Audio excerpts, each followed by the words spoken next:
Hi, my name's Katrina Terry, and I want to have a real conversation with you.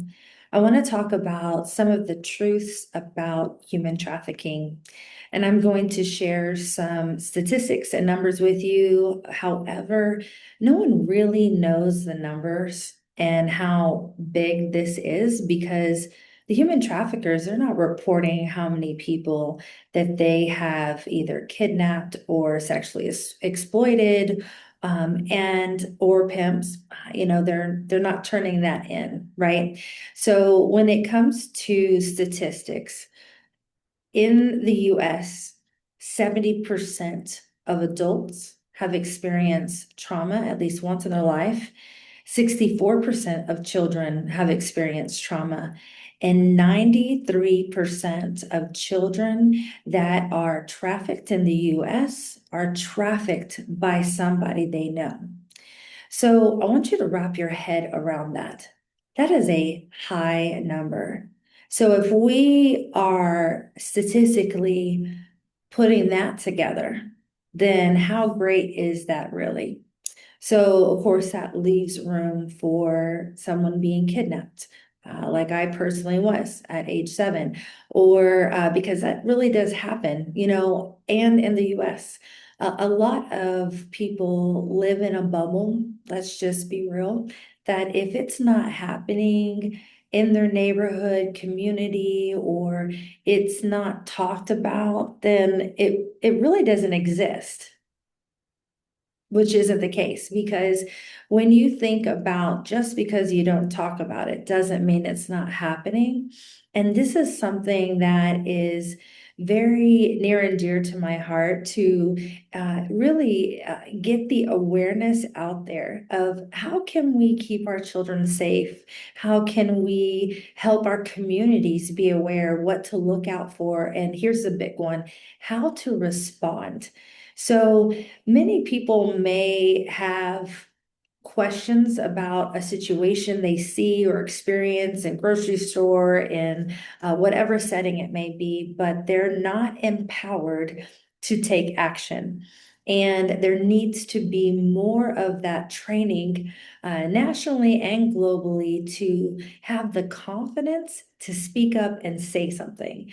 So that's what I'm hoping to do for you over my videos, to bring more awareness to you, to give you scenarios on maybe how you could respond and keep yourself safe at the same time. But you don't want to be in a situation where 3 days later, 5 days later, a month later, you are wishing that you said something. So let's talk about it's with somebody that you know and that you have, maybe it's in a church setting or it's in a community that you're very familiar with, and you notice something where it really seems off. Maybe there is a child or even an adult that seems to be timid or doesn't want to look at you in the eyes, or when you ask questions the other person is answering for them. A lot of times, too, when things like devices aren't accessible to those that are being held captive or being coerced, or, trafficking exists with the definition of fraud, coercion, or some sort of trade, whether it's being traded for money, being traded for items, even the littlest things. When a trafficker or a pedophile is seeking to exploit a teenager online, they can use things even in the gaming world, such as buying, Roblox bucks or whatever it is, right? Because then they're gaining that person's trust. Like, oh, well, this person did this for me. And it's something that they like. Traffickers or those that are seeking to exploit someone or use them are going to find and look for the vulnerabilities. What's missing in their life? So I know I jumped a little bit, so I'll try to address one at each time, and I'll go into more details along the way. And so let me take you back to a setting, whether it's a child or adult. Some other things to look for would be that with the devices not having access to them, they may not know the day. Some victims we've talked to had no idea what month it was because they don't have that access because they don't want them to say anything. Now, if you think of, well, something is probably going on, but he's really a nice guy, and maybe, that's just between them. Maybe that's just their business. I'll stay out of it. Let me tell you that that is a mistake.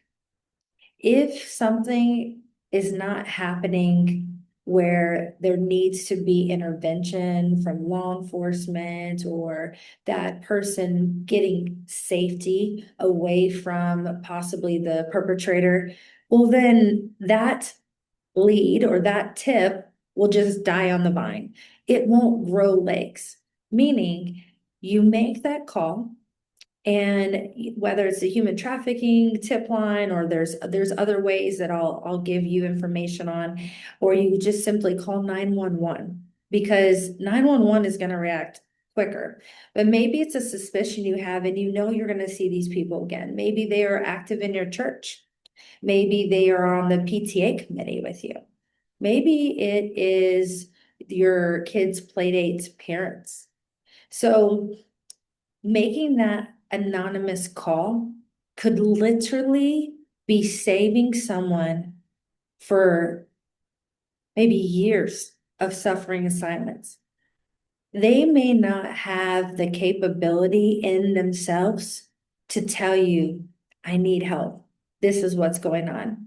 Because let me tell you, the fear factor that they put into the child or the adult is so real more than you know.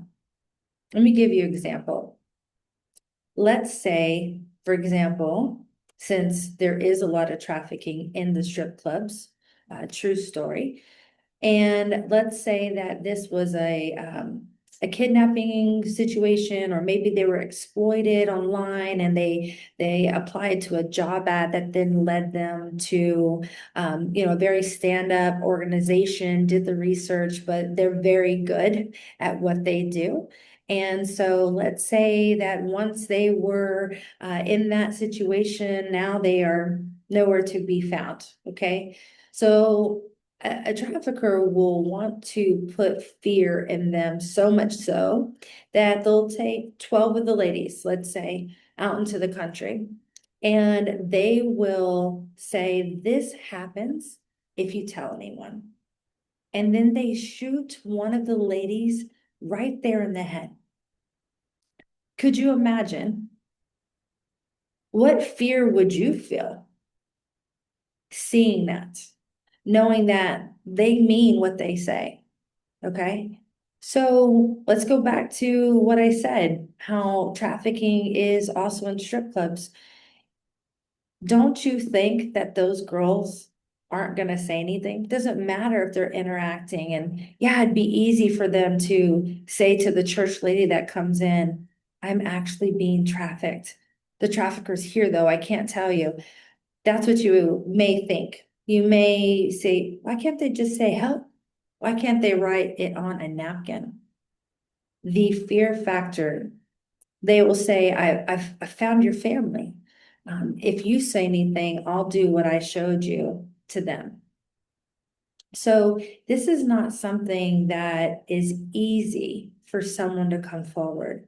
So it is up to you to be equipped to know what to look for so that you can be an advocate, that you can help. And can you imagine if we did these trainings and 10,000 people in a community are trained, let's say every month? and it keeps going, then don't you think there'll be more eyes aware? Because once you have the knowledge, it is extremely hard for you to look away. In fact, you'll notice more signs and be able to take more action because you feel confident, but you will see it more. Because let me tell you, this is happening everywhere. This is not just, like I said, overseas. This is not just in bad areas where you may think it's high gang areas. This is everywhere, from a small country town to a big city. So please don't think that this doesn't apply to you, because it does so much more than you know. So I'm really excited about sharing more with you and really diving into these because we will be talking about truths about trafficking and how to equip you, your family, your community, and so much more. Thank you and God bless.